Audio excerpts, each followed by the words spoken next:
In my previous video about voltage for grown-ups, I used this expression for the electric field E in terms of the electric scalar potential phi and the magnetic vector potential A, and by substituting it into the definition of voltage as minus the line integral of E dot dl, I obtain an expression of voltage that is a generalization to stationary quasi-static circuits with a simplified version that is used in static conditions.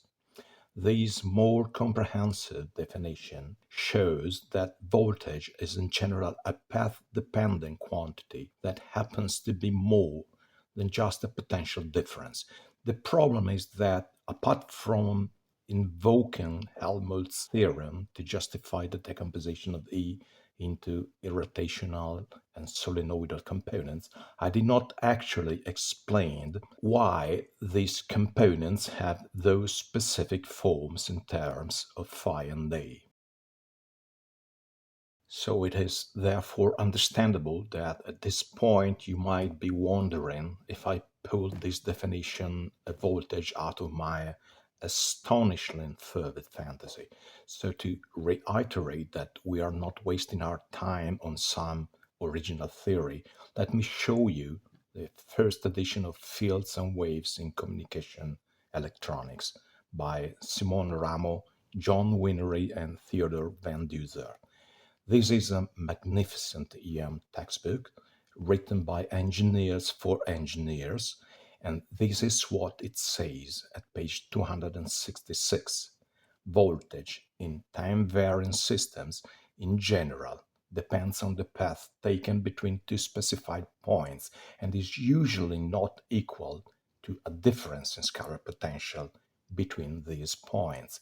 It also gives the very same formula for voltage in terms of the electrodynamic potentials. This is another book, Branko Popovich's Introductory Engineering Electromagnetics, and here is how voltage is defined at page 496. You really need to read that far into the book. The concepts of voltage between 2 points and potential difference between 2 points are not equal. Only in the static case they become identical. This same explicit definition can be found in Popovich and Popovich's Introductory Electromagnetics and in Brando Farias' Electromagnetic Foundations of Electrical Engineering.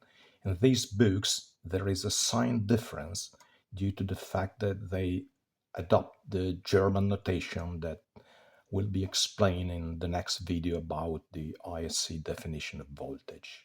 A path-dependent voltage is also implicitly assumed in most electromagnetic textbooks that define voltage as the path integral of the electric field. Without qualifiers, it is the total field. And in these books, it is shown that this field is in general decomposed into irrotational and solenoidal components. Even though some books like Hausen-Melcher's Electromagnetic Fields and Energy, despite acknowledging the multivaluedness of voltage, prefer to avoid a direct definition of voltage in non-static conditions and use the notion of terminal voltage to refer to a particular value of voltage in the presence of lumped magnetic components. These will be explained in the video about KVL and its limitations. Other college-level textbooks that explicitly acknowledge the non-uniqueness of voltage are Electromagnetic Field Theory, a problem-solving approach by Marcus Zahn, Engineering Electromagnetics by Kenneth Demarest, Introduction to Electrodynamics by David Griffiths, Electromagnetism through the Finite Element Method by José Roberto Cardoso, and Electricity and Magnetism by Purcell and Morin. This is what Purcell and Morin have to say about this matter. The term voltage difference applies to any electric field, not necessarily electrostatic, and it is defined similarly as VB minus VA equal minus integral from A to B of E dot ds. If there are changing magnetic fields involved, this line integral will depend on the path between A and B. This is on page 359. On page 710, when they solve a problem that is exactly equal to the Ewing ring, they say that the moral of this problem is that if a setup contains changing flux, it makes no sense to talk about the voltage difference, that is the value of minus integral of E dot ds between 2 points. It is necessary to state the path over which minus integral of E dot ds is calculated. There is a reason behind the flexing of these books' pages on camera that goes beyond good references. In the recent past, I have witnessed a surprisingly strong resistance in accepting the idea that voltage can be path dependent, even amongst engineers. This is why I want to stress that this notion of multi-valued voltage is not some original theory coming out of someone's mom's basement, but is instead adopted by several, I would venture to say many, if not most, college-level textbooks on electromagnetism. Well, at least the ones that bother to introduce the concept of voltage.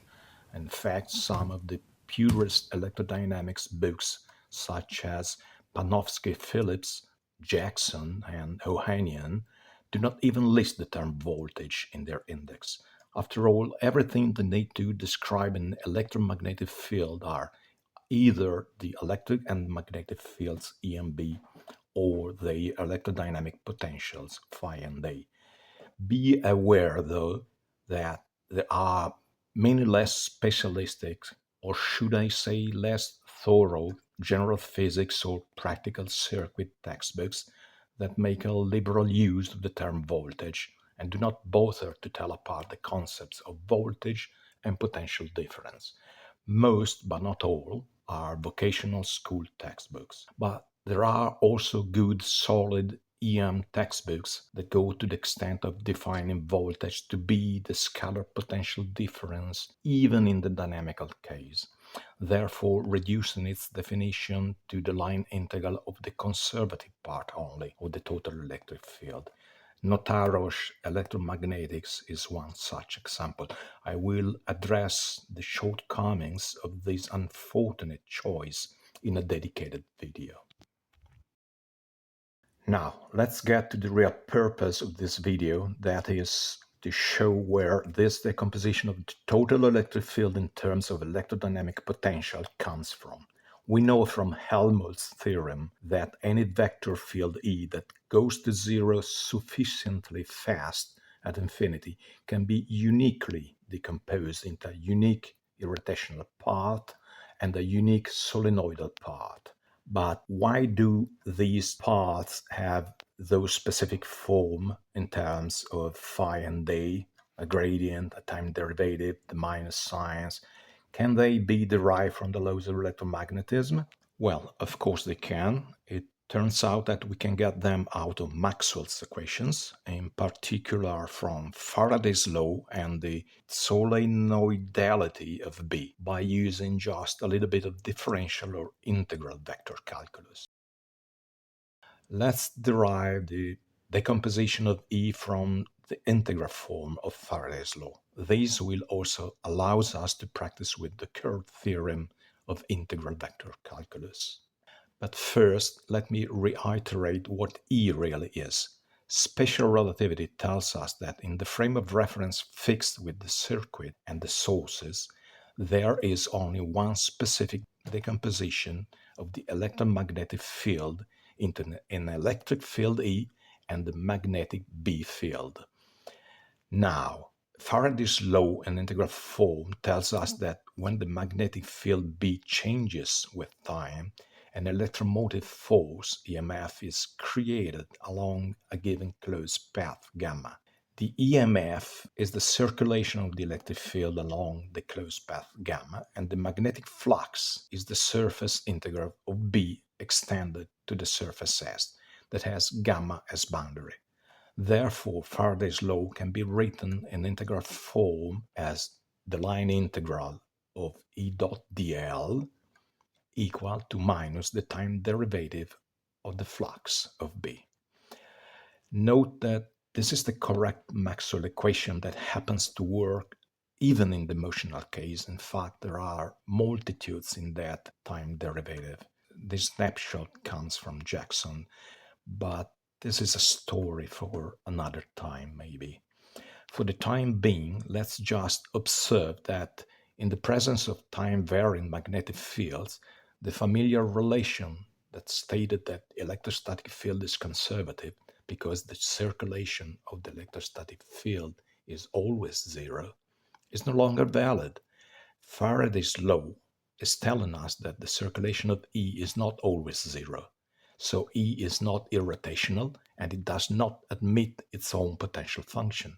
The electric field E that appears in Faraday's law and in all other Maxwell equations is the electric field, that is the one and only electric field felt in that particular point in space and time, and not just one of the mathematical components of any decomposition we can come up with. You place a tiny test charge in that point, take note of the force it experiences there, and your field is that force divided by the value of the test charge. No room for ambiguities. It is what in my previous video I have been calling for clarity Etot.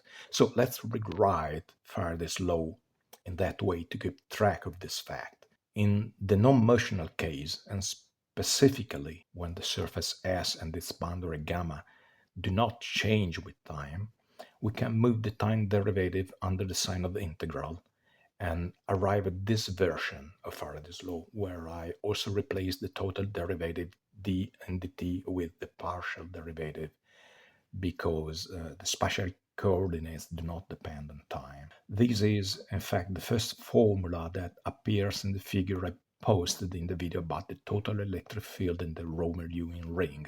Let's go through this picture one step at a time, switching the symbol for scalar potential from V to phi in the hope that it would make the distinction between voltage and potential difference less prone to confusion. If we use divergence of B equal to zero, another Maxwell equation, to express the magnetic field as the curl of a vector potential A, as in B equal to curl of A, we get this expression. We can use the curl theorem to convert the surface integral into path integral along the closed boundary path gamma of the surface S.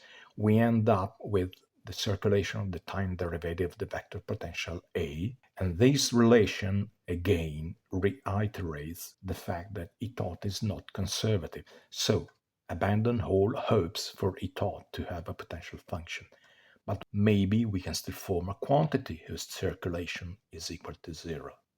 Well, yes, both integrals are referred to the same closed path. So if we bring the right-hand side to the left-hand side and we collect everything under the same integral sign, we get that the circulation of the quantity Etot plus dA in dt happens to be zero.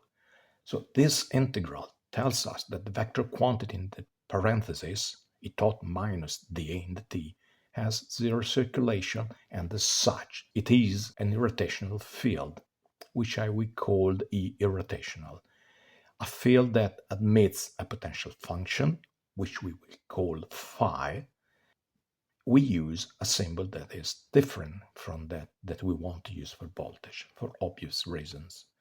The field E irrotational can be recovered from the scalar potential phi by taking the gradient and changing its sign. Let me stress this. Phi is the potential function of E irrotational and is only one of the two potentials needed to describe Etot. Even though Etot does not admit its own potential function, we call phi the scalar electric potential associated with Etot, or in short, the scalar potential of Etot. Another observation, the formula above seems to suggest the E irrotational is obtained from Etot by adding something, while in reality we know that we are subtracting a component that has a minus sign in front of it. Do not be fooled by that plus sign. The scalar potential phi is determined to an additive constant, but E irrotational is uniquely determined since the special derivative eliminates the constants. What about the other component of the electric field? Helmholtz's theorem tells us that under very general conditions, the decomposition of Etot into its irrotational and solenoidal components is unique. And since we know E irrotational, the rotational or conservative part of Etot, we must conclude that E solenoidal is equal to minus dA in dt.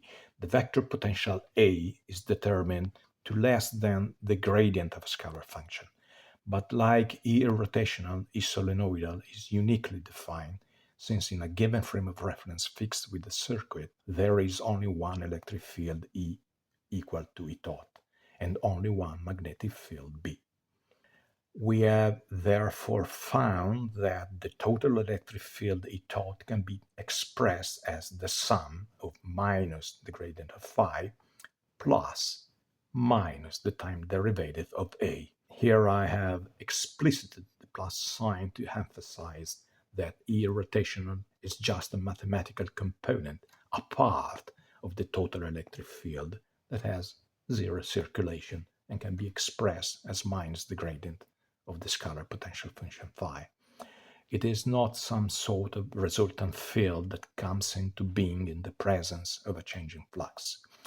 The above expression shows that the scalar electric potential phi only describes the irrotational field associated with electric charges. The solenoidal field associated with time-varying magnetic fields is described by the magnetic vector potential A. The moral of the story is that in the end, the total electric field E equal Etot needs both the electric scalar potential phi and the magnetic potential A to be determined. For completeness or just for fun, I promise you, when you don't have a life thesis fun, we can arrive at the decomposition of the total electric field by only using Maxwell's equations in differential form. It is pretty straightforward and it does not even require to introduce the concept of EMF beforehand. Let me repeat that this is the correct Maxwell equation to use in the presence of time-varying magnetic fields. The simplified version, curl of E equals 0, using electrostatics and electro-quasi-statics, is no longer valid. The electric field is in general not irrotational. As we did in the integral form before, we make explicit the fact that the electric field E that appears in Maxwell's equations is the total electric field Etot. So we write the curl of Etot equals minus the time derivative of B. Now we make use of divergence of B equal to 0, and this allows us to express the magnetic field in terms of its vector potential A. And from here on, it is just a matter of simple vector manipulation directed to find which quantity has zero curl and can thus be expressed in terms of a potential function. The passages are self-explanatory. And at this point, you are still in need to be convinced that this is how the electric field is expressed in terms of the potential in a system that is not static. I urge you to look up Jackson's Classical Electrodynamics, Chapter 6, Paragraph 6.2, Vector and Scalar Potentials. It's on page 239 in the third edition. And I guess we can say it's settled since it's written in the Bible. And in almost all other EM textbooks that get to introduce the vector potential A, the bottom line is if you define voltage as the path integral of the one and only electric field, this expression with both phi and A is the field that we should use when computing voltage along a path gamma joining 2 points A and B.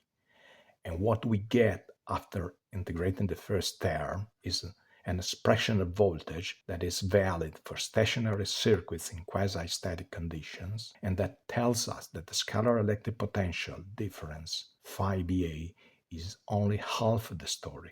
The other half, the induced voltage, explains why and how the voltage VBA gamma, the line integral of Etot along the path gamma from A to B, depends on the particular path. When you are measuring voltage in a region of space where there are time-changing magnetic fields, voltage becomes path-dependent. Do not be surprised if you can get two or more, in theory, infinitely many different values for voltages along paths having the same two endpoints. I had to pull out the explanation of what is meant by quasi-statics because it would have made this video unbearably too long. If I find time, I will put it all in a dedicated video about quasi-statics. Allow me to conclude with three brief notes. 1. The Helmholtz decomposition is unique. I have already mentioned that under very general conditions, this decomposition of the electric field in its conservative, irrotational, and induced solenoidal components, E irrotational and E solenoidal, is unique, as per the Helmholtz decomposition theorem. In addition to this, it is worth mentioning that in a given frame of reference fixed with the circuit and the observer, both fields E and B are also well defined because they are given by these expressions. What is not unique are the potentials, which are defined aside from an additive arbitrary constant. In general, it's the time derivative of a scalar function, and aside from an additive gradient of a scalar function for the vector potential A. We need not be concerned about these at this time, but let's say that the Coulomb gauge is more than adequate to analyze low-frequency circuits. It is also worth noting that the work done by the electric force is gauge invariant only when we use the total electric field expression that includes the magnetic vector potential A. 2. The potentials using the expression of the total electric field are the instantaneous potentials, since in the quasi-static approximation we neglect retardation effects. This is certainly true for the electric scalar potential phi as a consequence of the Coulomb gauge, divergence of A equal to 0, and becomes also true for the magnetic vector potential A when we neglect the displacement current, which places us into magnetic quasi-statics. When these conditions are met, both potentials are solutions of the respective Poisson's equations that are shown here. These are potential type partial differential equations that do not contemplate any sort of propagation. Of course, these equations and their solutions are just approximations because they are based on a simplified version of Maxwell's equations that either neglect the displacement current in magneto-quasi-statics or does not contemplate Faraday's law. This is electro-quasi-statics. Using the Coulomb gauge just helps in giving a simpler form to these approximations, but it must be clear that they cannot be the real deal, because the idea of instantaneous propagation go against the fundamental tenet of special relativity, that nothing can propagate faster than the speed of light. 3. Relativity dictates that electrodynamic potentials be retarded. The concept of voltage can be further generalized to the fully dynamical case by considering the retarded potentials, but it would have been overkill to include that into this exposition, since what we are after here is a definition that will explain the readings we get by using a voltmeter in a stationary, non-radiating circuit. Just for the sake of completeness, let me mention that in the general dynamic case, we can no longer neglect the displacement current term in Ampere-Maxwell's law, and we can, rather should, in order to make special relativity happy, use a different gauge that will result in a simplification but not an approximation of the equations for the potentials. When we use the Lorentz gauge that says that the divergence of A is equal to minus epsilon mu, the time derivative of the scalar potential, in the general dynamic case, we find that both potential phi and A in the space around the circuit are solutions of driven wave equations, as shown here. This means that the potential propagating space at a finite speed, which is the speed of light, and we need to consider a propagation delay when evaluating their values at a point P at a given time t. The potentials computed this way are said to be retarded, and we need to adjust our formulae to accommodate this new information. But this is another story for maybe another video. The time is up for the moment, and the next video will be about the IC definition of voltage.